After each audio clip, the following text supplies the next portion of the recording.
은혜 받을 하나님 말씀 요한복음 3장 16절부터 18절까지 우리가 한 목소리로 읽겠습니다.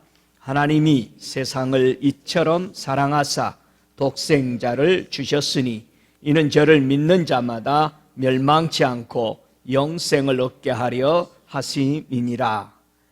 하나님이 그 아들을 세상에 보내신 것은 세상을 심판하려 하심이 아니요 저를 말미암아 세상이 구원을 받게 하려 하심이라. 저를 믿는 자는 심판을 받지 아니할 것이요 믿지 아니하는 자는 하나님의 독생자의 이름을 믿지 아니하므로 벌써 심판을 받은 것이니라. 아멘. 은혜 받을 오늘 말씀의 제목은 사랑하기 때문에 라는 제목으로 우리 함께 은혜 받기를 원합니다. 하나님 아버지의 사랑을 깨닫고 살아가는 사람은 행복한 사람입니다. 여러분은 하나님의 사랑을 깨닫고 살아갑니까? 예, 성경에 보면은 하나님의 사랑을 깨닫고 살아가는 사람들 중에 특별히 두 사람을 가지고 사는 삶이 어떻게 사는가를 보여주는 성경이 우리 예수님이 설명하는데요. 한번 누가복음 7장을 찾으셔서 40절부터 50절에 보면은 우리 예수님께서 똑같이 예수 그리스도를 영접하고 살아가고 있는 삶의 모습을 보여줍니다. 누가 하나님의 사랑을 깨닫고 살아가고 있는가를 보여주는 바로 이 성경 구절인데요.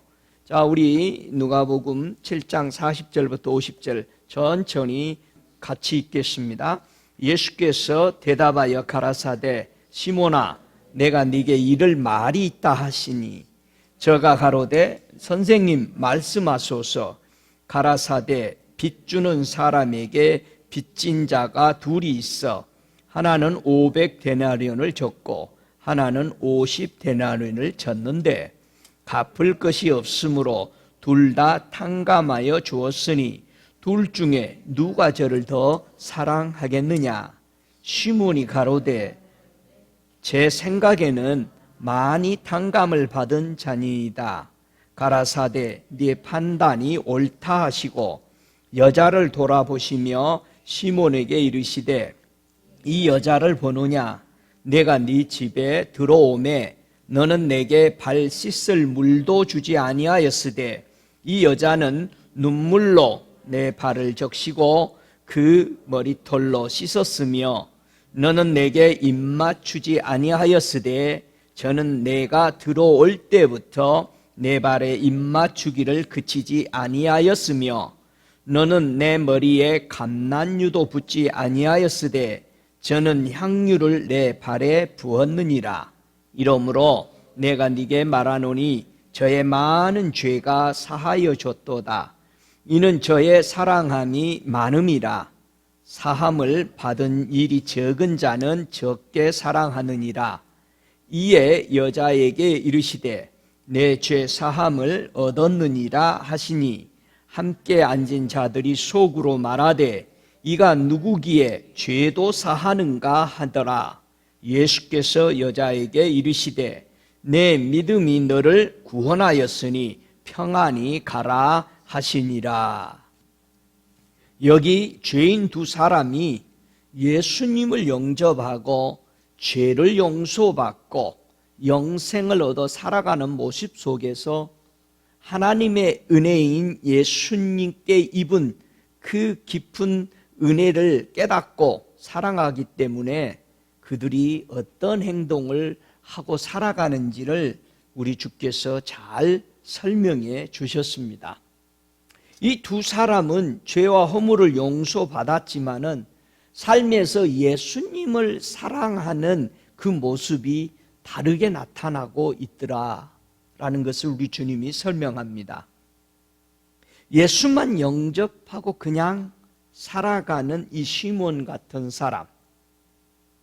그러나 이 여인은 예수님을 섬기고 그 발을 씻기고 입 맞추고 그 발에 향유를 부으며 살아가고 있더라. 예수님이 너무 적나라하게 설명하고 있습니다. 발을 씻겼다. 발 씻기는 물도 안 주었다. 이 섬김이거든요. 우리 예수님이 제자들을 섬김에 대해서 보여줄 때에 손수 수건을 두르시고 12 제자들을 발을 씻겼어요. 그것을 가리켜서 내가 섬겼으니 너희도 바로 나를 섬기듯이 내 형제들을 섬겨라. 이렇게 보여줬습니다. 눈물로 이 여인은 예수님의 발을 적시고 자기 여인의 귀한 머리털로 씻겼다. 이런 모습입니다. 입 맞추는 것은 뭘 의미하죠? 아주 친밀한 교제를 의미하죠. 이 여인은 주 예수님으로부터 허물과 죄악을 용서받고 나서 아주 깊은 친밀함의 교제를 우리 예수님과 계속하고 있는 성도라는 것을 보여줍니다. 그래서 세 번째, 우리 예수님의 발에 이 여인은 향유를 부었다. 그래서 여기 나오는 이 향유는 몰약을 상징합니다. 이 향 중에서 가장 비싼 향이 무슨 향유죠? 제일 비싼 향유 혹시 아세요? 몰라요? 이 에베소서에 보면은 5장 2절에 보면은 제일 비싼 향유가 그리스도의 향유라 그렇게 되어 있습니다. 이 여인은 예수님에 대한 그 향유를 부었다. 예수님에게. 그게 바로 사랑이었다라고 말합니다. 이 여인은 예수님을 사랑했기 때문에 예수님의 발에 눈물을 흘릴 수 있었고 예수님의 발에 입을 맞출 수 있었고 예수님의 그 발에 귀한 그리스도의 향기를 부어줄 수 있었다라고 말합니다. 어떻게 하면 우리는 이렇게 사랑이 진하게 나타날 수 있을까요? 용서를 많이, 탕감을 많이 받을 수 있는 길은 뭘까? 시므온하고 이 여인하고의 죄사함을 받은 양을 우리 예수님이 비교를 했는데 500데나리온하고 50데나리온으로 비교할 수 없는 사랑을 설명했습니다. 똑같이 예수를 영접했는데 교회 안의 성도들이 주님을 사랑하는 모습이 이렇게 천차만별로 다르게 나타났다. 우리 예수님은 그렇게 설명했어요. 우리 예수님이 이 두 사람을 보고 나서 저의 사랑함이 많음이다. 이 여인의 행동을 보고 그렇게 설명했습니다. 죄사함을 적게 받았다고 생각하는 사람은 적은 사랑을 한다. 여러분은 주님 앞에 죄와 허물을 많이 용서받았어요? 그런 말을 하면은 목사님 나는 별로 잘못한 게 없어. 나는 태어난 때부터 내가 교회 생활을 하면서 살았는데 사람들은 죄가 뭐냐고 물으면은 대부분은 나는 잘못한 게 없고 생각도 안 나는데 나더러 어쩌라고 그렇게 생각하는 사람이 많습니다. 그런데 예수님은요, 이 여인에게 네 믿음이 너를 구원하였으니 평안히 가라 이렇게 축복해 줬습니다. 사랑은요, 믿음하고 깊은 연관성이 있습니다. 믿는 구석이 있으니 저것이 저렇게 큰 소리 치지. 야곱을 보세요. 산중 집에서요, 인사도 않고 도망 나왔다고 돼 있어요, 성경은요. 지 삼촌 만났는데 오히려 더 큰 소리쳐. 내 허물이 무엇입니까? 그러니까 삼촌이 저걸 그냥 콱 이렇게 하려고 했는데 하나님이 네 입에서는 선악간에 한마디도 내뱉지 마라 그런 거예요. 만약에 뱉었다면 죽은 거지. 그래서 라반 삼촌은 한마디도 하지 않았습니다. 왜? 야곱은 속이는 자요. 다 그 삼촌 양들이 난 거잖아. 그렇지. 삼촌은 껍데기만 가지고 있어. 알맹이 다 뽑아 나와버렸어. 사람들이 볼 때 속였다고 결정이 난 거예요. 그런데 야곱은 큰 소리 쳤습니다. 내 허물이 무엇입니까? 임마누엘의 하나님, 내가 너를 돌아올 때까지 나는 너와 함께하고 지켜주겠다라는 그 약속, 삼촌 집에서 2번 이상이나 꿈과 환상으로 나타나서 여기를 떠나라, 그 계시를 받고 그는 도망갈 수밖에 없었어요. 그 하나님이 계시기 때문에 야곱은 자기의 허물을 용서받은, 자기를 덮어주신 하나님의 사랑을 보고 그는 삼촌을 무서워하지 않았다 이 말입니다. 20년을 살았는데 삼촌이 어떤 사람인지를 알았기에 그는 몰래 도망가다시피 갈 수밖에 없었던 삼촌. 그러나 그 삼촌에게 큰 소리 칠 수 있었던 진정한 힘은 어디서 나왔느냐? 허물의 용서함을 받았다라는 거죠. 하나님이 나를 용서해 주시고 임마누엘의 하나님이 나와 함께 하는데 사람이 내게 어찌하리요? 라는 그 믿음 위에서 그는 구원함을 받았던 겁니다. 이 여인도 우리 주님이 네 믿음이 너를 구원을 얻게 했다라고 말합니다. 오늘날 교회의 성도가 하나님께 대한 사랑을 버린 채 살아가고 있지는 않은가 우리가 봐야 돼요. 교회에게 예수님이 하시는 말씀이 누가복음 11장 42절에는 그렇게 말합니다.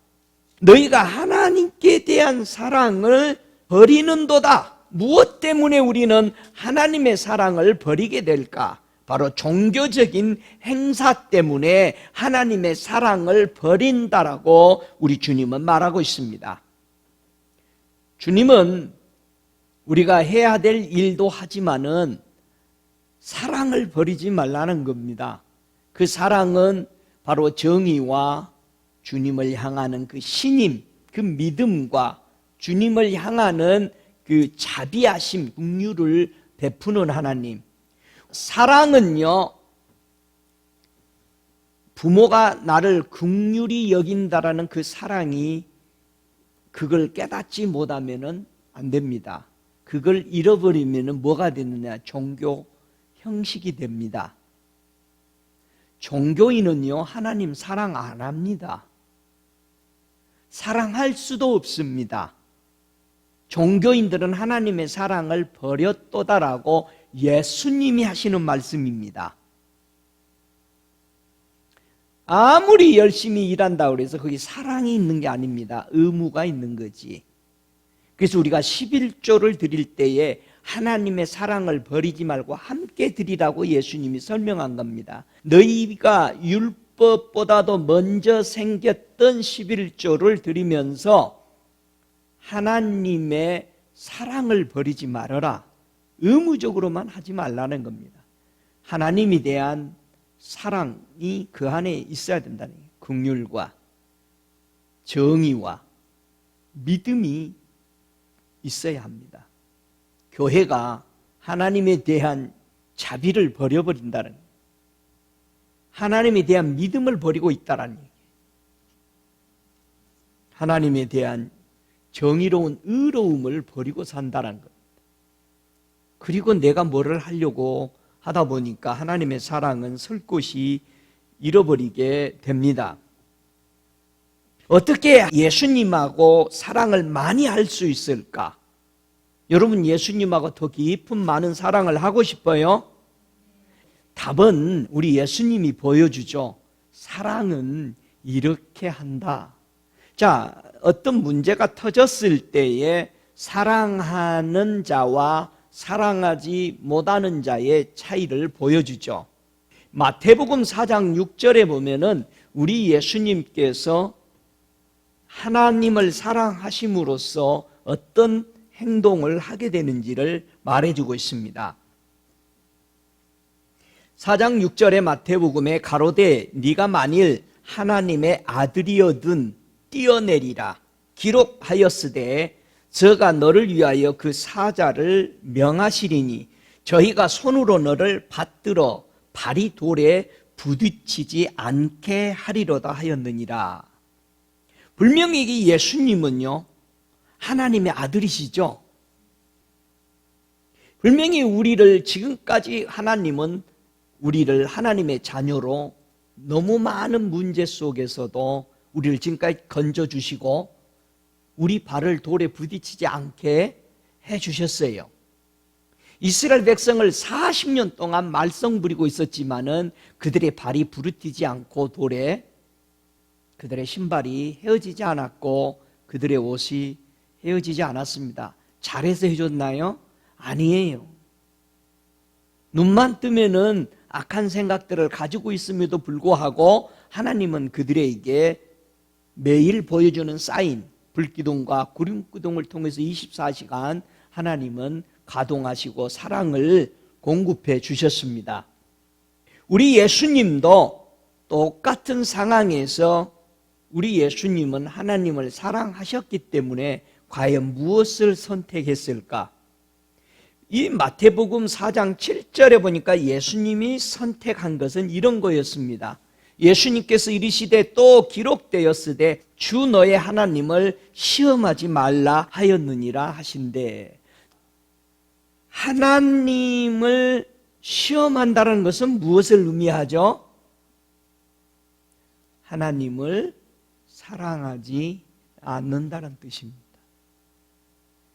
예수님께서 하나님을 사랑해서 뭐 하셨다고요? 하나님을 시험하지 않았다라는 겁니다. 마지막 아담으로 오신 우리 예수님은 시험을 안 했대요. 그렇다면 첫째 아담은 하나님의 그 사단의 속임수에서 하나님이 하신 그 말씀에 뭐 했다? 시험을 했다라는 겁니다. 시험을 했다라는 것은 언약을 깨뜨렸다는 뜻입니다. 우리는 사랑이 없으면은 시험을 하게 됩니다. 하나님이 이렇게 해주시면은 나는 그렇게 하겠다. 언제나 신앙이 시험을 하는 믿음식으로 하나님을 섬기려고 하고 있습니다. 그래서 평생 신앙은 자라지를 못합니다. 늘 시험하고 있습니다. 광야에서 이스라엘 백성들이 40년 동안 하나님을 시험을 했다라고 고린도전서 10장에는 우리에게 거울이다 그렇게 말합니다. 어떻게 예수님과 우리는 깊은 사랑에 이렇게 들어갈 수 있을까? 사람이 하나님의 사랑으로 어디서 우리는 빠져나왔을까? 내가 하나님의 사랑을 받았다라는 것은 어디에 있는데 어디로 나왔다라는 겁니다. 하나님의 사랑으로.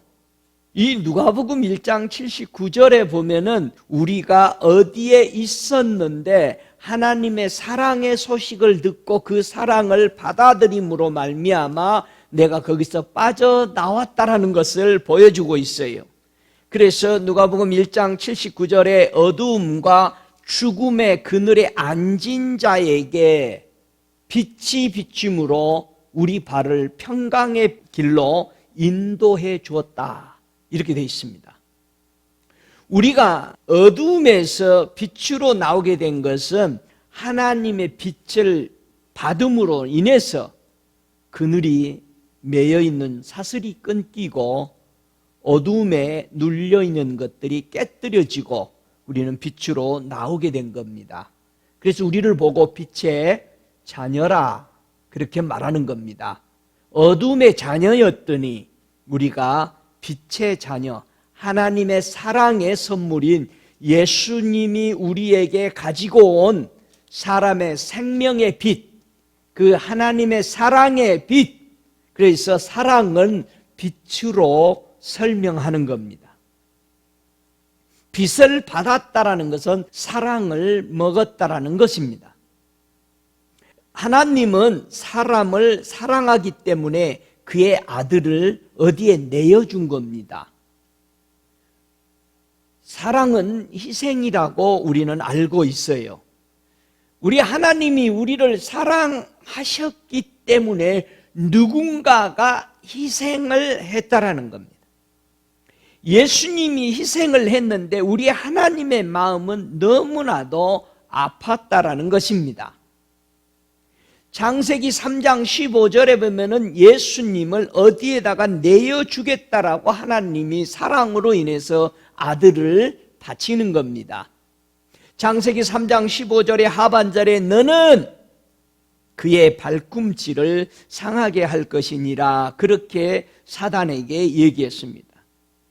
여인의 후손은 바로 여인을 통해서 태어난 우리 주 예수 그리스도는 사단의 머리를 박살내지만 사단은 우리 예수님의 발을 상하게 할 것이다. 그래서 십자가에 들려야 하리니 발이 들리는 거죠. 왜 마리아가 예수님의 발에 눈물을 흘리며 자기 머리털로 씻고 왜 예수님의 발에 입을 맞추고 왜 예수님의 발에 향유를 그렇게 부었는가? 왜 발에다가 그렇게 했는가?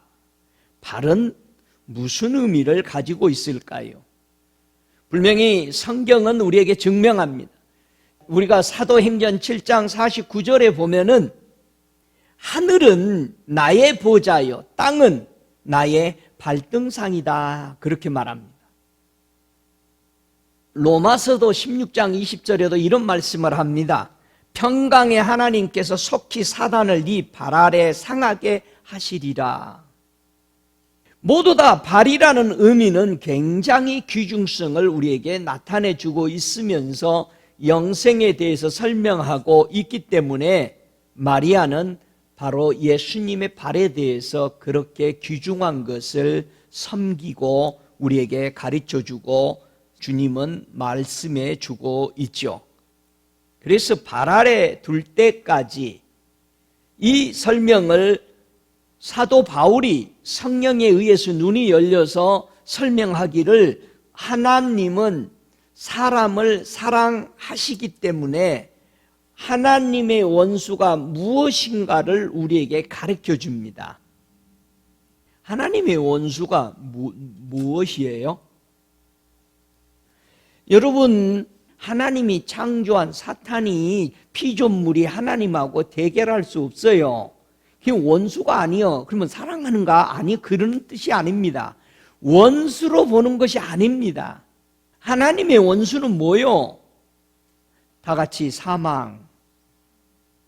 하나님의 원수는 하나님이 창조한 피조물을 영원한 지옥으로 끌고 가고 있는 사망이 하나님이 싫어하는 원수예요. 그렇기 때문에 그 사망을 깨뜨려 버리기 위해서 우리 예수님을 사망에 내어주게 되는 것입니다.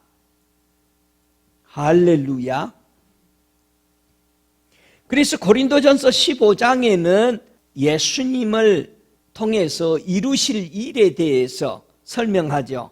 고린도전서 15장 25절부터 28절에 저가 모든 원수를 그 발 아래 둘 때까지 불갑을 왕노릇 하시리니 맨 나중에 멸망받을 원수는 사망이니라. 만물을 저의 발 아래 두셨다 하셨으니 만물을 아래에 둔 말씀하실 때에 만물을 저의 아래 두신 이가 그 중에 들지 아니하는 것이 분명하도다. 만물을 저에게 복종하게 하실 때에는 아들 자신도 그때에 만물을 자기에게 복종케 하신 이에게 복종케 되리니 이는 하나님이 만유의 주로서 만유 안에 계시려 하심이니라. 예수님까지도 만물을 복종시킨 다음에 하나님 앞에 무릎 꿇으실 것을 설명하시면서 하나님 아버지는 온 우주 만물의 주의 주로서의 모습이 반드시 드러날 것을 설명하고 있습니다. 여러분, 하나님이 예수 그리스도를 교회의 머리로 세우셨어요. 왜 우리 예수님은 교회의 머리가 되십니까? 지금 오늘은 무엇에 대해서 우리가 설교하죠? 사랑하기 때문에. 우리가 하나님을 사랑하지 못하도록 막고 있는 게 있었죠. 뭐가 우리를 하나님을 사랑하지 못하게 막았죠? 나는 하나님을 사랑하고 싶었어. 왜 오늘 누가복음에 나타난 이 여인은 예수님을 그렇게 사랑했죠? 죄사함을 얻었으니까. 왜 예수님은 교회의 머리로 세웠을까요? 에베소서 1장 22절에 보니까 예수님을 교회의 머리로 세우신 이유를 설명합니다. 또 만물을 그 발 아래 복종하게 하시고 그를 만물 위에 교회의 머리로 주셨느니라, 그렇게 말합니다. 예수님이 교회의 머리라는 뜻은 사단을 예수님의 발 아래 복종시키고 창세기 3장 15절의 말씀과 결론적인 것이 성취되었다는 뜻으로 죄와 허물을 내가 사해버린 머리이신 우리 주님으로 교회를 세우게 된 겁니다. 그러면은 교회가 예수 그리스도를 머리로 인정하지 않는다란 말은 죄와 허물을 용서해 주신 예수 그리스도를 인정하지 않는다는 뜻이요, 사단을 발 아래 완전히 머리를 깨뜨린 것을 인정하지 않는다는 뜻이에요. 저와 여러분이 교회의 머리, 나의 주인이다 우리가 고백하는 이 의미 안에는 바로 창세기 3장 15절에 성취된 말씀으로 바로 교회가 예수 그리스도가 머리로 세웠다라는 것을 의미해 주는 겁니다. 그래서 시편 119편의 105절에 보면은 주의 말씀은 내 발의 등입니다. 교회, 이 땅에 모든 사람이 사는데 진정한 등은 주님의 말씀이다, 이 말이에요. 할렐루야. 하나님은 사랑하기 때문에 사람의 죄와 허물을 덮어주시려고 예수를 보내주셨습니다. 믿습니까? 그래서 사랑은 뭐 한다고요? 허물을 덮어준다. 사랑은 허물을 덮을까요? 파헤칠까요? 덮어준대요. 허물을 덮어주는 자는 사랑을 구하는 것이요, 그것을 거듭 말하는 자는 친한 벗을 이간질하는 것이니라 라고 잠언서 17장 9절에 얘기합니다. 사람들은 만나기만 하면 헛말도 하고. 왜 그래요? 사랑을 못하기 때문에 그게 나오는 겁니다. 그게 상처입니다. 헛말도 하고 헛말도 하고 헛말도 하고 계속 헛말도 하는 것은 난 그 사람 때문에 상처받았어 하는 말입니다. 여러분, 허물은 덮어주는 자들, 사랑은 모든 허물을 가리워준대요. 다른 표현은 보면은 덮어준다, 또 잠언서 10장 12절에는 가리워준다 그래요. 어떻게 사랑이 허물을 덮어줄 수 있을까? 하나님이 야곱을 사랑했죠. 그래서 야곱의 허물을 하나님이 덮어줬어요. 여러분, 요셉은 형들의 허물들을 덮어줬죠. 근데 형들은 요셉을 사랑합니까? 사랑 안 해요. 그러니까 계속 말을 해. 아버지가 살아계셔서 우리를 처벌 안 했을 거야. 아버지가 돌아가시고 나자마자 요셉 앞에 넙죽 10명이 엎드렸습니다. 창세기 50장 17절에 보면은 엎드려서 하는 말이 죽은 아버지 말을 또 사용합니다. 아버지가 그런 말을 하지도 않았는데도 뭐라고 그래요? 그 허물과 죄를 용서하라 하셨다 하라, 이렇게 말했다라는 거요. 당신의 아버지의 하나님의 종들의 죄를 이제 용서하소서. 복잡해. 당신의 아버지의 하나님의 종들의 죄를 용서해달라고. 끌어올 수 있는 건 다 끌어온 거예요. 자기 아버지 하나님 백 끌어오고 네 하나님의 하나님 끌어오고. 이 사람들이 큰 소리 치죠. 자기 죄 빌러 온 게 아니요, 용서하라고 명령하는 거예요. 그랬더니 요셉이 그 말을 들을 때에 뭐 했더라? 울었더라. 요셉은요, 형들을 언제 용서했을까요? 여러분은 사람들을 언제 용서할 수 있어? 요셉은요, 형들이 와서 처음 자기 앞에 무릎을 꿇을 때 용서했어요. 왜 용서했을까요, 그때? 우리는 하나님의 뜻을 깨달을 때 용서할 수 있어요. 요셉이 형들이 와서 10명이 무릎 꿇었을 때에 뭐가 이루어졌어요? 하나님의 예언의 성취가 이루어졌을 때, 그래서 요셉은 형들에게 당신들이 나를 판 것이 아니요, 하나님이 계획하신 바기 때문에 두려워하지 마소서, 염려하지 마소서. 얼마나 떨었을까? 형들은요, 형들은 지금도 떨고 있어요. 용서하지 않으면 아버지가 죽었는데도 떨고 있잖아요. 여러분, 용서는 더 이상 떨지 않아요. 예? 떨지 않아. 용서 안 하니까 떨어. 우리 시골에서는 깨를 터냐 이놈아 왜 이렇게 흔들어대냐 그래요. 깨는요 찰랑찰랑 소리가 나기 때문에 소리 안 날 때까지 털어야 됩니다. 소리가 계속 나면은 작대기로 두들겨 패요. 그래서 소리 안 날 때까지 쪼개져서 빠져나올 때까지 팹니다. 우리는 아무리 흔들어도 소리가 안 나야 돼. 그래야 패스된 거야. 꽥 소리도 안 나야 돼. 그래서 이건 죽었구나 이제. 패스가 됩니다. 밟으면 소리 나.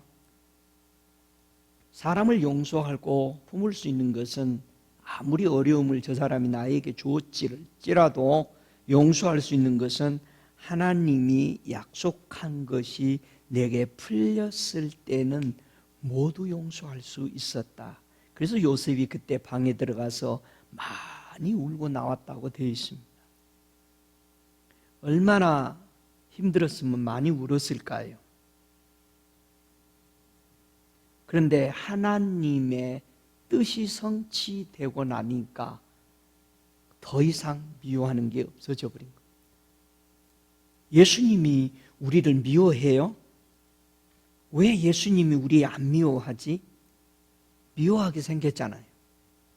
우리들의 죄 때문에, 우리들의 허물 때문에 십자가에 달렸으니까 예수님은 우리를 많이 미워해야 돼요. 그렇죠? 너무 힘들게 했잖아 우리가. 근데 왜 예수님은 우리를 사랑하시죠?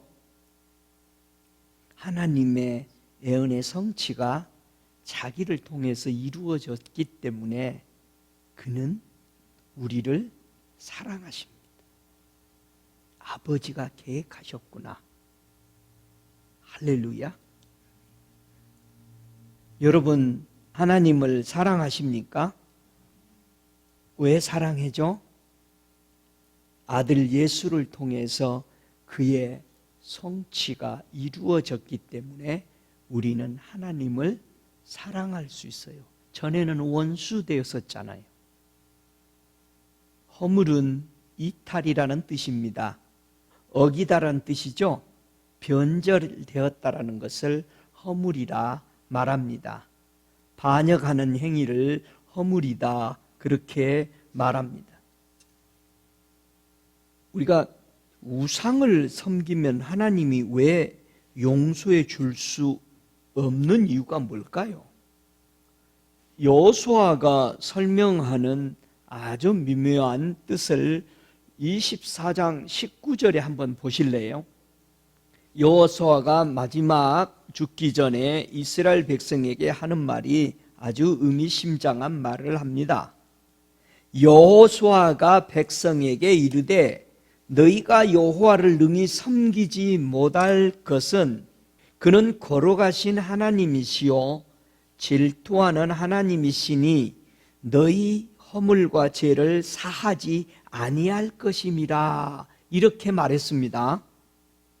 아니, 우리를 사랑하셔서 애굽에서 종살이에서 건져내시고 430년 동안의 고달픈 우리 인생을 광야에 데리고 나와서 40년 동안 떡과 물을 먹이시고 그러셨는데, 이 여호수아는 이걸 다 보고 나서 하는 말이 뭐라고 그래요?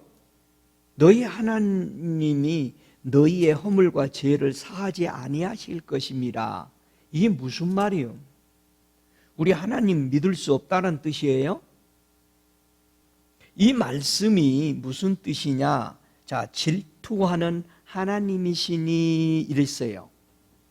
질투하는 하나님이시니, 허물과 죄 때문에 우리는 하나님을 못 섬긴다. 그 이유가 질투하는 하나님이시니, 성경은 질투하는 하나님이라고 쓸 때에는 꼭 언제 쓰셨어요? 다 같이 우상 섬길 때. 나는 내 피조물이 다른 피조물에게 경배하는 것을 나는 절대 원하지 않는다. 이때 우상 섬기는, 사람 섬기는 이런 것을 보고 질투한 하나님이라고 설명했습니다. 다른 우상, 피조물이 다른 것을 섬기는 것을 용납하지 않으신다는 뜻으로 이렇게 설명했습니다. 그래서 현대인의 성경에 보면은 이 구절을 아주 잘 설명했습니다. 그러나 여호수아는 백성들에게 이렇게 말하였다. 여러분은 여호와를 섬기지 못할 것입니다. 그분은 거룩하신 하나님이십니다. 그분은 다른 신을 용납하지 않는 하나님이시기 때문에 여러분의 반역 행위와 죄를 결코 용서하지 않으실 것입니다. 이제 이해가 됐어요? 질투하는 하나님을 현대인의 성경에서는 뭐라고 표현했어요? 그분은 다른 신을 용납하지 않는 하나님이시기 때문에 그게 여러분들의 허물과 죄가 되어서 용서하지 않으십니다 라는 의미입니다. 그래서 우리 안에 우상이 있다라는 것은 제일 주님이 용서할지 않으십니다. 여러분이 고백하지 않으면. 그러나 주님은 기다리시고 여러분의 고백을 주님 오실 때까지 기다리니까 우리는 고백을 하고 그분의 사랑 안에서 능력자로서 살아가야 합니다. 아멘? 하나님이 나를 치지 않고 죽이지 않는다고 해서 괜찮거니 생각하면 안 됩니다. 무슨 말인지 알겠어요? 하나님께서 우리 예수님을 통해서 허물과 죄를 어떻게 용서하라고 가르쳐 줬어요? 우리 예수님이 허물과 죄를 용서하는 방법을 이 땅에 계실 때에 마태복음 6장 14절에 말씀했는데요. 너희가 사람의 과실을 용서하면 너희 천부께서도 너희 과실을 용서하시려니와 너희가 사람의 과실을 용서하지 아니하면 너희 아버지께서도 너희 과실을 용서하지 아니하시리라. 여러분, 과실, 허물입니다. 우리는 허물을 용서해 주어야 하나님도 우리에게 보류된 허물과 죄를 용서해 주시는 것입니다. 믿습니까? 의인은 형제들을 용서 못하면은 보이지 않는 하나님을 통해서 용서받았다는 확신이 올 수 없다 이 말이죠. 그래서 로마서 4장 25절에 예수는 우리 범죄함을 위하여 내어줌이 되고 또한 우리를 의롭다 하심을 위하여 살아나셨다 그렇게 말합니다.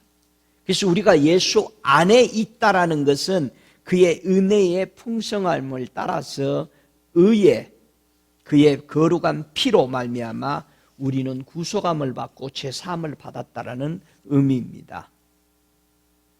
여러분 복 있는 사람이에요? 진짜요? 여러분 복 있는 사람 맞아요? 어떤 사람이 복 있는 사람이요? 시편의 32편 1절에 복 있는 사람에 대해서 설명하죠. 제일 복 있는 사람이 누구냐? 허물의 사함을 받는 사람입니다. 그 죄의 가리움을 받은 사람이 최고 복. 하나님이 보고 너는 의로워.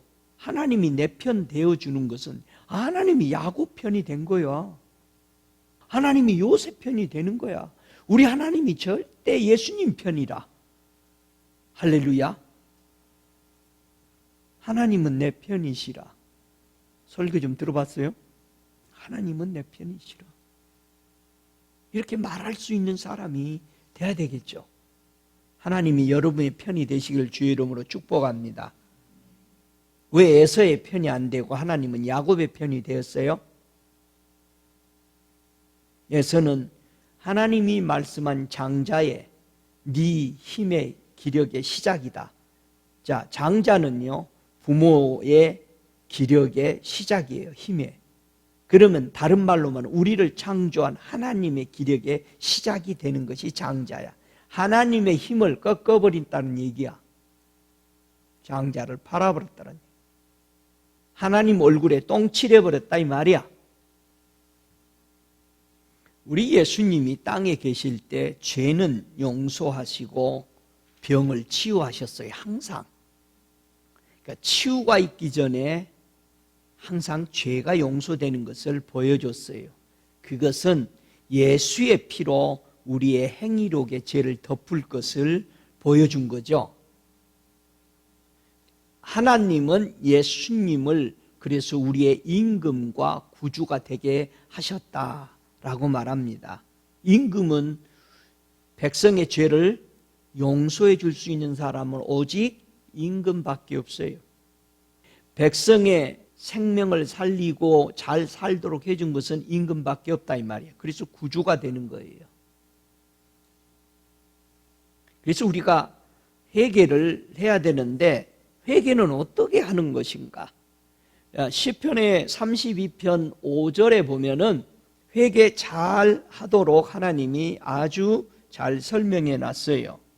회개는 어떻게 하느냐? 시편 32편 5절에 내가 이르기를 내 허물을 여호와께 잡아가리라 하고 주께 내 죄를 아뢰고 내 죄악을 숨기지 아니하였더니 곧 주께서 내 죄의 악을 사하셨나이다. 우리는 죄를 뭐 하는 거다? 잡아가는 거예요. 아뢰는 거예요. 숨기지 않는 것입니다. 이게 회개예요. 회개하지 않으면 목사님 어떻게 돼? 회개하지 않으면 어떻게 되나 한번 볼래요? 잠언서 12장 13절에 보면은요, 회개하지 아니하고 죄를 이렇게 숨겨놓으면은 어떻게 생기냐? 자, 잠언서 12장 13절 함께 읽습니다. 악인은 입술의 허물로 인하여 그물에 걸려도 입술의 허물, 그 죄를 고백하지 않았기 때문에 어디에 걸려? 그물에 걸려, 그물에. 죄를 고백 안 하면은 그물에 걸려. 이 그물이 뭐요? 목사님 그 고기 잡는 거야. 누가 몰라서 물어? 그물이 뭐냐고요? 여러분에게 자꾸 걸리고 넘어지게 하는 그물이 뭐요? 여러분 그물이 뭔가를 한번 네 가지로 보죠. 출애굽기 23장 33절에 보면은 그물이 올가미가 뭔지를 보여주고 있습니다. 그들이 네 땅에 머물지 못할 것은 그들이 너로 내게 범죄케 할까 두려움이라. 네가 그 신을 섬기면 그것이 너의 올무가 되리라. 여러분, 악인의 입술의 허물은 바로 다른 우상을 섬긴다는 거예요. 선율. 그게 그물이라는 거예요. 이걸 회개 안 한다는 얘기예요. 교회들이. 두 번째 출애굽기 34장 12절에도 보면 너는 스스로 삼가 네가 들어가는 땅의 거민과 언약을 세우지 말라. 다른 것과 언약을 하는 것은 그들이 너희 중에 올무가 될까 하노라. 언약을 세운다라는 것. 또 우리는 약속을 잘도 해요. 제자들에게요, 약속을 못하게 가르쳤어요. 이만큼도 제자들이 어떤 권위로 살아가지 못하도록 가르쳤습니다. 왜요? 그게 너희에게 올무가 되니까. 우상입니다. 죽게 만듭니다, 자기. 저는요, 제가 약속을 했기 때문에 1200불이나 손해를 났어요. 내가 약속을 하면은 주님이 네 입에서 한 말이니 네가 지켜라. 기본적으로 6개월은 네가 폐해야 될 거야. 그래서 저는 1200불을 날렸습니다. 주님은 철저하게 나에게 네가 입으로 뱉어냈으니 네가 한 말에 대해 책임을 져라. 하나님이 그냥 봐주지 않아요. 왜요? 훈련을 시킬 때는 봐주는 게 아닙니다. 그는 봐줬다면 훈련이 아닙니다. 걔는 사고칩니다. 그런 문제가 터질 때 뿌리를 뽑아버려야 되는 거죠. 회개하지 않으면은 세 번째 그물에 또 걸리는데, 신명기 7장 16절에 네 하나님 여호와께서 네게 붙이신 모든 민족을 네 눈이 긍휼히 보지 말고 진멸하고 그 신을 섬기지 말라. 그것이 네게 올무가 되리라.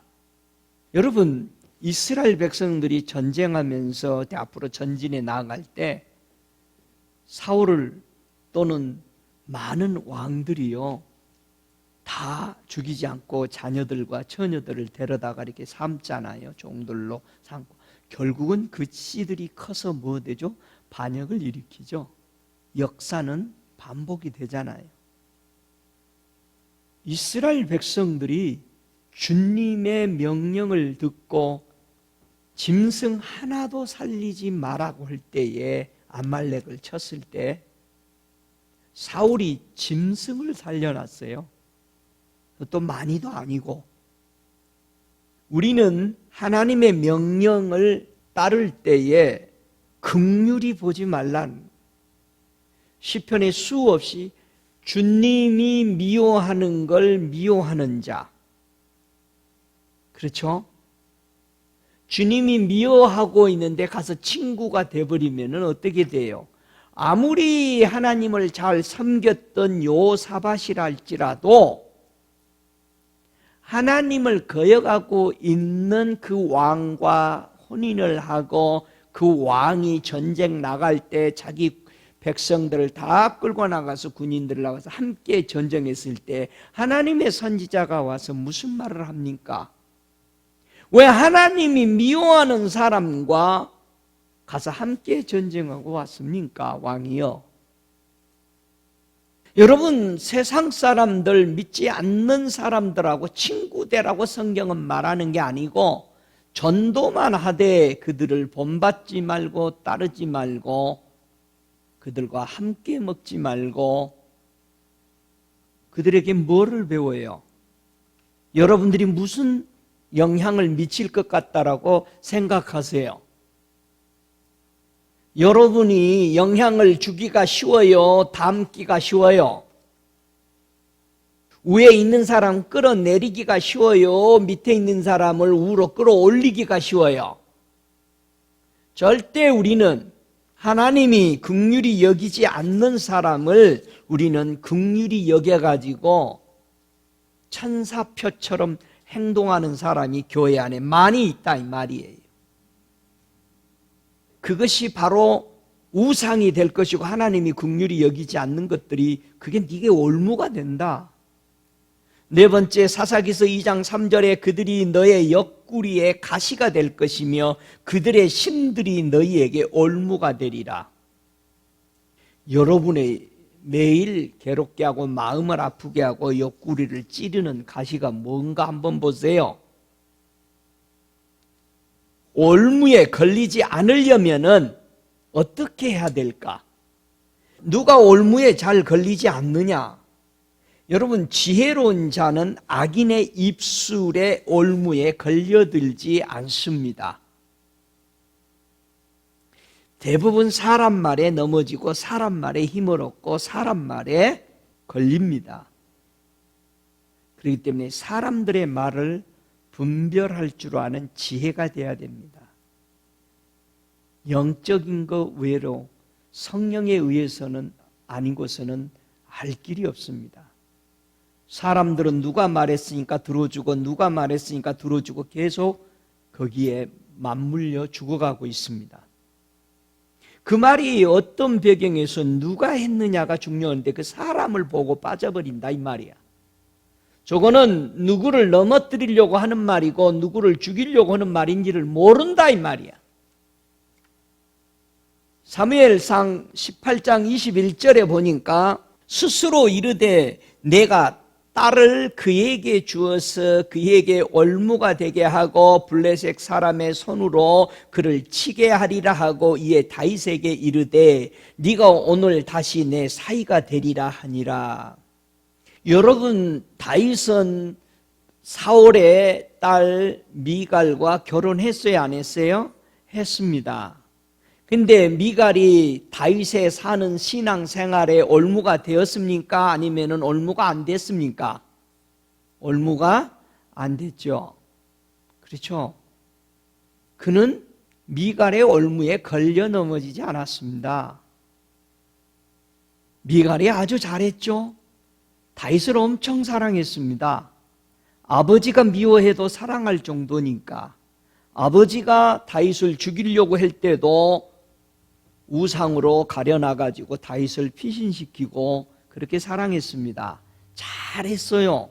마지막 올무를 걸리려고 미갈이 다윗에게 그물을 쳤을 때, 그게 바로 찬양하고 하나님을 높일 때 그는 미갈이 다윗에게 올무를 그물을 쳤을 때 다윗은 빠지지 않았습니다. 그 그물을 보고 다시는 미갈을 가까이 하지 않았다고 그랬습니다. 저와 여러분이 지혜로운 자는 악인의 입술의 올무에 걸려들지 않는다라는 것입니다. 어떻게 이 사망의 그물에서 올무에서 벗어나게 할 수 있을까? 다윗은 어떻게 해서 그 사울 왕, 그 지혜로운 성령이 감동이 돼서 지혜가 임해버린 그 왕에게 그 지혜를 분별할 수 있는 다윗이 되었을까? 잠언서 13장 14절에 지혜 있는 자의 교훈은 생명의 샘이라. 사람으로 사망의 그물에 벗어나게 해준다. 바로 지혜 있는 자의 교훈. 여러분, 지혜 있는 자의 교훈이 뭘까요? 잠언서 14장 27절에는 여호와를 경외하는 것은 생명샘이라. 잠언서 13장 14절에는 지혜 있는 자의 교훈은 생명샘이라. 여호와를 경외하는 것은 생명샘이라. 그러면 지혜자의 교훈이 여호와를 경외하는 것하고 똑같은 거죠. 우리가 하나님을 섬기는 것은 바로 지혜자의 교훈을 받아들이고 있는 겁니다. 그러니까 우리가 하나님 앞에 나올 때 하나님을 섬기러 왔냐 이거예요. 근데 이상해요. 교회에 앉아있으면 여러분 말고 저 다른 동네인지를 몰라. 교회에 섬김을 받으러 나오니까는 지혜자의 교훈을 안 받으니까는 매번 어디에 걸려? 아니, 요즘 왜 그분 안 보인대요? 목사님 시험 들었어. 걸려들었다는 거예요, 그물에. 왜요? 섬김을 받으려 나왔으니까 걸려. 여러분, 여호와를 경외하러 나오시면은요, 지혜로운 교훈을 먹기 때문에 절대 생명의 샘이 흐르기 때문에 그물을 안 걸립니다. 새가 그물 치는 것을 보면은 헌일이거늘, 여러분이 하나님을 섬기면은 옆에서 그물 쳐놓은 거 헌일이여, 지가 빠져. 검사로 갔다가 빠져버려. 여러분, 하나님을 섬기시기 바랍니다. 안 빠져. 시므온은 그 여인 마리아죠. 그 여인을 섬기는 걸 벌써 점검하다가 지갑받지. 뭐라고 그래?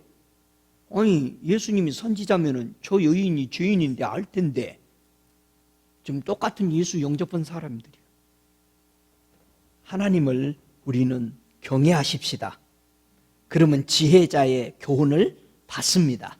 그러면 생명의 샘이 흘러서 우리는 그물에 걸려들지 않습니다. 그럼 그물에 걸려드는 사람들은 누가 걸려들까요? 잠언서 18장 7절에 보니까 그물에 잘 걸리는 사람이 있어요. 미련한 자의 입은 그의 멸망이 되고 그 입술은 그의 영혼의 그물이 되느니라. 미련한 자의 입은 여기 그물이래요. 영혼을 걸리게 한대요. 저와 여러분이 입에서 어떤 언어가 발산되고 있는가를 점검하세요. 항상 나는 어떤 말을 하고 있는가. 입만 열면 불평, 입만 열면 부정적인 얘기, 입만 열면 불평. 아이고 그거 안 돼요. 목사님 자꾸 밖에 나가서 저에 대해서 얘기를 해요. 종업원이. 잘라야죠. 어떻게 같은 교인인데 잘라요. 그럼 계속 데리고 있을래요? 욕먹으면서 했더니 아니요. 그럼 지금 기도해요. 주님 저는 싫습니다. 딱 한마디 하세요. 주님 저는 싫습니다. 언제 나갈게? 그 종업원이 이틀 후에 나갔어요. 10년 데리고 있었어요. 여러분에게 왜 사탄이 붙어 있느냐? 아이고 불쌍하니까 붙어 있어. 주님 저는 싫습니다. 지금 고백하세요. 눈도. 주님 저는 싫습니다. 여러분 우리가 데리고 살아요. 정도는 안 돼요. 아유 그만둬야 되는데 하지 말아야 되는데 계속해. 왜? 자기는 절대 거부 안 합니다. 여러분 버릇이 왜 안 고쳐지느냐? 믿음의 버릇으로 왜 안 바뀌냐? 여러분이 즐기고 데리고 있어요. 끊으시기 바랍니다. 여러분이 결정하고 선포하세요. 지금 바뀌는 거예요. 할렐루야. 여러분이 입에 뱉어낼 때 지금 바뀌는 겁니다. 미련한 자의 입은 바로 그 입술은 그의 영혼이 그물이 된다고 그랬어요.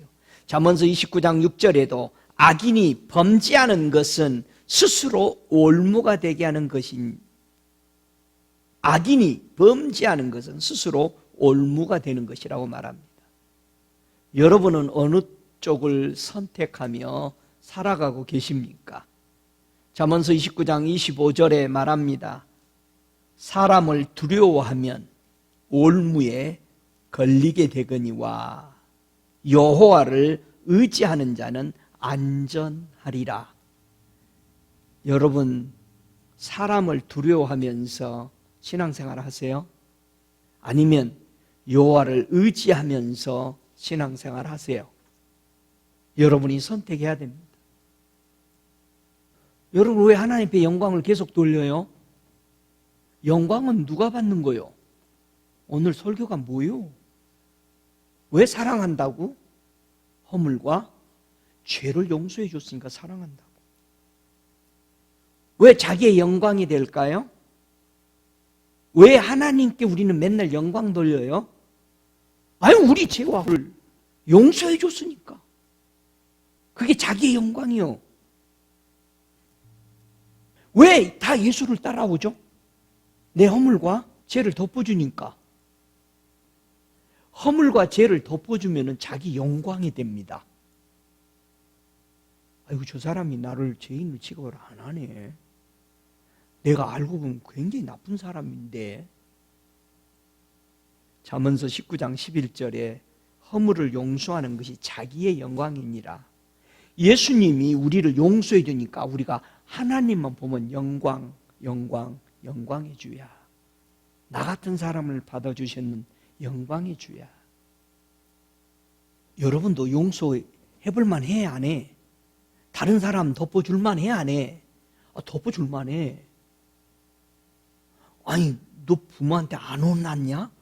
아니야 임마, 우리 부모는 가서 얘기했더니 나를 그냥 괜찮다 해줬어.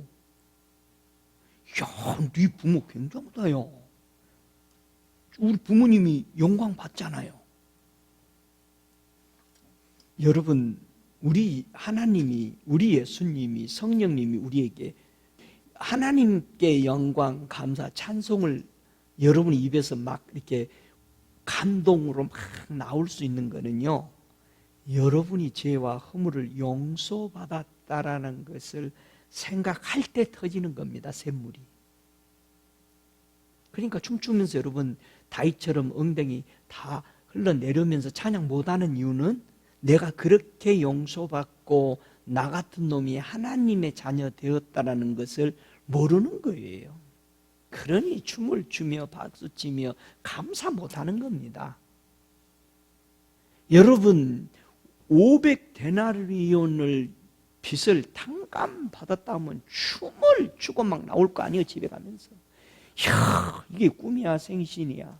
아유, 그 양반이 그러니 어떻게 해서 내 것을 이렇게 다 탕감해 줬더냐. 내가 한 거는 하나도 없고 나는 받을 수도 없는 거고. 평생 자기는 그걸 감사하며 살 거 아니에요. 우리 안에 죄를 용서받고 지옥 가는 인생이 생명으로 옮겨지고 내 허물과 죄를 덮어줬다라는 것을 우리는 가슴속 그런 감사가 없으면 뭐가 잘못된 겁니다. 주님이 그 여인 불러다가 뭐라 합니까? 네 믿음이, 그걸 믿는 그 믿음이, 내가 네 죄를 용서해 줬다라는 그 믿는 그 믿음이 너를 평안한 곳으로 끌고 간다. 할렐루야. 여러분, 평강은 이래서 오는 거예요. 불안했던 우리, 여러분은 하나님 앞에 나아가면서 언제 또 나에게 그런 죄를 또 지적할까 봐 그런 두려움으로 있습니까? 제가 그런 두려움이 좀 있어 왔었어요. 주님이 그래요. 왜 그런 마음을 갖냐? 나는 너를 이미 용서했는데. 주님 용서 꼭 안 받은 것처럼 그래져서 그랬습니다. 나는 그걸 기억한 바가 없다. 여러분 얼마나 기뻤겠어요. 우리 하나님은요, 세상을 이처럼 사랑해서 우리의 허물과 죄를 용서하고 구원시켜 주시기 위해서 우리 예수님을 어디에 내어주셨나요? 이사야서 53장 5절에 보니까 그가 찔림은 우리의 허물을 인함이요 그가 상함은 우리의 죄악을 인함이라. 우리 예수님은요, 우리의 허물 때문에 찔림을 받았어요. 우리 예수님은 우리의 죄악 때문에 상함을 받았다라고 성경은 얘기합니다. 십자가에 달리시기 전부터 우리 주님은요, 찔리기 시작했어요. 6,000년 전부터. 저는 이걸 보면서 너무 가슴이 아팠습니다. 창세기 6장에 보니까 사람이 땅 위에 번성하기 시작할 때에 그들에게서 딸들이 나니 하나님의 아들들이 사람의 딸들의 아름다움을 보고 자기들이 좋아하는 모든 자로 아내를 삼는지라. 여기서 우리 예수님은 언제부터 찔림을 받기 시작했느냐? 사람이 땅 위에 번성하기 시작할 때에, 이 시작할 때가 바로 주님이 찔림을 당한 것이다라는 겁니다. 사람이 하나님의 형상과 하나님의 모양이 없어지기 시작할 때부터 우리 예수님은 고통을 받으셨다. 찔림을 받으신 겁니다. 이루다 말할 수 없습니다. 그분이 찔린 것은 한 번 더 우리 하나님이 찔리시는 모습을 에스겔서 36장 20절로 23절에 적나라하게 설명합니다.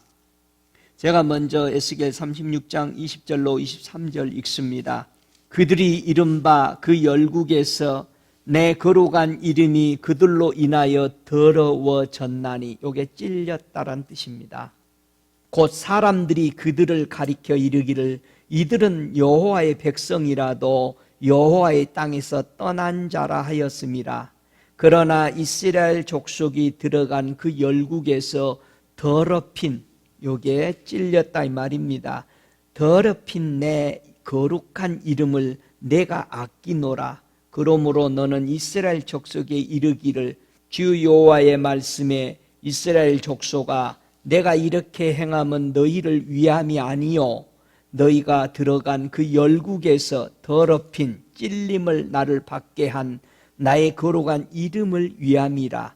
열국 가운데서 더럽힘을 받은 이름 곧 너희가 그들 중에서 더럽힌 나의 큰 이름을 내가 거룩하게 할지라.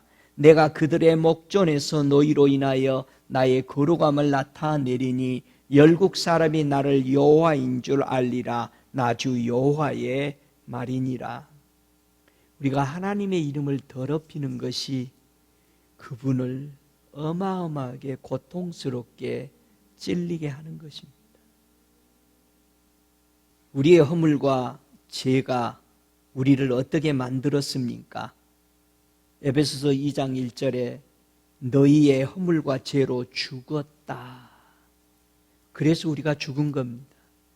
죄가 사망으로 끌고 가는 거잖아요. 우리는 죽었던 겁니다. 누군가가 이 제사를 드려 줘야만 했었습니다. 우리가 아직도 세상 풍습을 쫓아가는 것은요, 죄로 인해서 죽은 것이 회복이 안 된 겁니다. 저와 여러분이 세상을 쫓아가고 불순종의 영, 어둠의 영을 따라간다는 것은 아직도 허물과 죄로 죽은 우리의 영혼이 회복되지 못했다라는 표시입니다. 아직도 우리 육체의 욕심을 따라 살고 우리의 육체에 또 우리의 마음에 원하는 것을 하면서 산다면 아직도 우리는 죄와 허물로 죽은 우리의 영혼을 회복하지 못했다라는 표시입니다. 그게 에베소서 2장 1절로 5절의 말씀입니다. 그래서 하나님이 우리를 사랑하신 그 큰 사랑을 인해서 허물로 죽은 우리를 그리스도께서 살리셨다. 그래서 너희가 은혜로 구원을 얻은 것이라는 것입니다. 여러분, 세상을 닮아가고 여러분이 하고 싶은 대로 하고 사는 거 허물과 죄로 아직도 죽어서 여러분의 영이 회복되지 않았다는 사인입니다. 회개하고 하나님께 돌아오셔야 합니다. 예수님은 어떻게 선포했어요? 돌아올 영혼을 보고 내가 저희 불의를 긍휼히 여기고 저희 죄를 다시 기억지 아니하리라. 그렇게 히브리서 8장 12절에는 이미 돌아오기만 한다면 받아주시기로 이미 용서를 해놓은 겁니다. 여러분, 교만은 해망하는데 가장 선봉에 쓴 것이랍니다. 거만한 마음은 넘어지는 것이 앞잡이랍니다. 여러분, 사람의 마음의 교만은 멸망의 선봉대랍니다. 그러나 겸손은 종기의 앞장이다. 교만한 마음, 거만한 마음이 뭡니까? 불법이죠. 불법은 사랑을 시킵니다. 왜 불법을 행합니까? 왜 교회가 간음합니까? 왜 부부가 간음하고 있습니까? 그거는 사랑이 없기 때문에 하는 거죠. 사랑하면은 절대 하지 않습니다. 교회가 예수님을 사랑한다면 세상의 어떤 것도 끌어오지 않습니다. 성도가 하나님을 경외하기 위해서 교회에 왔다면 시험 들 일이 없죠. 성도가 어떻게 해야 마음과 영을 새롭게 할까?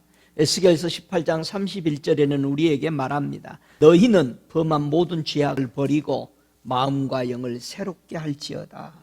이스라엘아, 족속아, 너희가 어찌하여 죽고자 하느냐?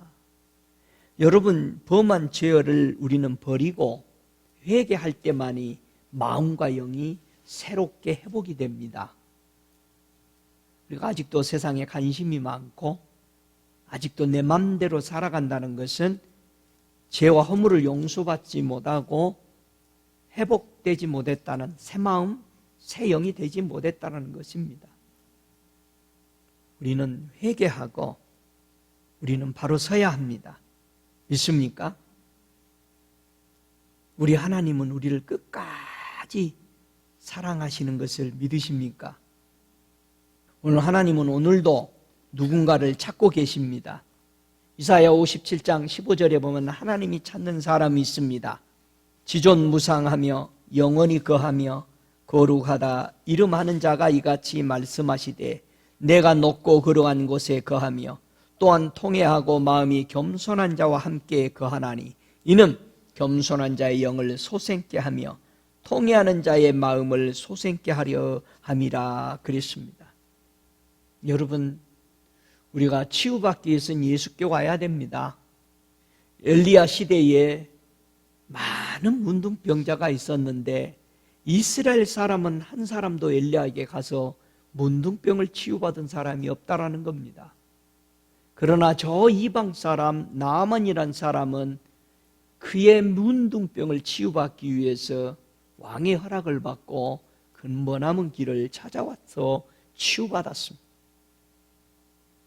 여러분, 우리가 치유받아야 됩니다. 우리의 마음이 무엇으로 깨끗해지죠? 믿음으로 저희 마음이 깨끗해졌다라고 사도행전 15장 9절에는 얘기합니다. 여러분, 고린도후서 7장 1절에 우리의 영과 온갖 더러운 게 있어서 자신을 깨끗게 하는 것은 오직 하나님의 약속을 거룩함으로 받을 때 우리는 깨끗해집니다. 하나님이 이렇게 말씀하셨으니 나는 이렇게 되는구나 믿는 것입니다. 할렐루야. 그 예수의 그 피가 우리의 양심이 죽은 행실을 깨끗게 해줬다라고 말하고 있습니다. 여러분, 우리는 하나님을 보면서 살 수 있도록 창조해 놨죠. 그래서 우리는 하나님을 어떻게 보죠? 마음이 청결한 사람은 하나님을 보게 창조했다라고 우리 예수님이 이 땅에 오셔서 가르친 겁니다. 예수님은 매일 하나님 아버지를 보고 살았잖아요. 그러니까 입만 열면 아버지 감사합니다. 내 기도 들어주셔서 감사합니다. 보면 사니까. 여러분도 마음이 청결해서 하나님을 보며 사는 축복을 누리시기 바랍니다. 할렐루야. 진리를 순종함으로 우리의 영혼이 깨끗게 됩니다. 우리 예수 그리스도가 우리 죄와 허물을 용서하기 위해서 보내준 구원자이신 것을 믿으시기 바랍니다. 왜 사람의 마음이 강팍하게 되죠? 강팍하다라는 것은 아주 고집이 세지는 것들이죠. 왜 우리는 무슨 일이 있으면 이렇게 마음이 고집이 세지고 강팍해지느냐? 왜 강팍해진다고 그래요? 죄의 유혹을 받으면 강팍해진다고 돼 있어요. 너희 중에 누구든지 죄의 유혹으로부터 강팍해 되는 것을 뭐하라? 면하라는 겁니다. 내가 뭐가 원하해지면 사람이 눈이 뒤집혀 버리죠. 그건 내놓으라는 거예요. 나이하고 관계없어요. 내놔라. 안 내놓으면 난리 나죠. 그래서 야고보서 1장 15절에는 욕심이 잉태되니까 뭐예요? 결국 죄가 나오는 거죠. 죄의 유혹, 욕심, 사람을 외모로 취하게 되면은 죄를 짓는 것이 됩니다. 사람을 보면은 죄 짓게 돼. 사람을 의식하니까. 우리가 하나님의 뜻을 알고도 사람이 그 선한 것을 행할 줄 알지 못할 때 어떻게 돼요? 예, 그게 죄예요. 지금은 우리 하나님을 믿고 회개하고 나갈 때입니다. 죄를 짓는 자마다 불법을 행하나니 죄는 불법이라고 되어 있습니다. 죄를 짓는 자는 마귀에게 속했다라고 말합니다. 마귀는 처음부터 범죄했습니다. 하나님의 아들이 오신 것은 마귀 일을 멸하러 하심으로 사망을 깨뜨리러 오신 것입니다. 할렐루야. 사망에서 생명으로를 옮겨주려고 온 겁니다. 내 자녀들을 다 지옥으로 끌게 가는 이 죄의 문제 해결해 주시려고 죄와 허물을 용서해 주시고 이제 됐다! 교회의 머리인 예수로 세워놓으신 겁니다. 저와 여러분의 생애에 예수가 여러분의 머리가 되지 않는다면 우리는 죄와 허물을 용서받지 않았다라는 겁니다. 거부하는 행동입니다. 여러분의 마음에, 여러분이 섬기는 교회에 예수가 교회의 머리가 되십니까? 할렐루야. 허물을 덮어주는 것이 사랑이래요. 우리 하나님이 어떻게 우리에게 사랑을 덮어줬어요? 찬양 중에 그런 찬양이 많이 있죠. 이사야 11장 9절처럼 나의 거룩한 산 모든 곳에도 해암도 없고 상암도 없을 것이니 이는 물이 바다를 덮은 같이 여호와를 아는 지식이 세상에 충만할 것입니다. 이 덮었다라는 게 바로 하나님의 사랑을 설명한 겁니다. 내가 예수 그리스도를 통해서 나의 사랑, 죄와 허물을 용서하는 사랑을 온 세상에 덮어놨다. 받아들이는 자, 취하는 자, 믿는 자만이 누릴 수 있는 하나님의 사랑이라는 것입니다. 하박국서 2장 14절에 대적 물이 바다를 덮은 같이 여호와의 영광을 인정하는 것이 세상에 가득하리라 설명하셨습니다. 이거는 온 세상에 가득한 것이 바로 하나님의 사랑입니다. 여러분, 그 하나님의 사랑 안으로 들어오시기 바랍니다. 그래서 죄와 허물에서 자유함을 받고 주께 영광을 돌리며 살아가는 복된 성도 되시기를 주 예수 이름으로 축복합니다. 다 함께 일어나셔서 앞으로 나가시기 바랍니다. 오 할렐루야. 주님 사랑합니다. 주님께 고백하시기 바랍니다. 주님 사랑합니다. 오 할렐루야. 오 할렐루야. 주님 아들 보내주셔서 감사합니다. 오직 구원받게 하시고 심판에 들어가지 않게 하기 위하여 그 아끼시는 독생자 그 예수 우리를 향해 그 모진 찔림을 받게 하시고 상함을 받게 하셔서 우리는 너무나도 하나님의 이름을 욕되게 하고 살았습니다. 그럼에도 하나님은 그 허물과 죄를 용서할 길을 아들을 통해서 만드사 온 세상을 물이 덮인 것처럼 덮어서 그 사랑으로 우리에게 찾아와 주셔서 감사합니다.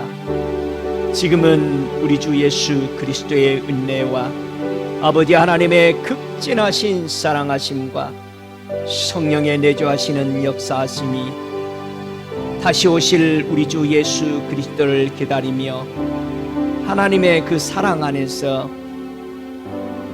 오직 하나님의 위대한 그 이름을 경배하며 높이며 섬기기로 결정하는 자들의 머리머리 위에 주의 성령이 충만할지어다. 아멘.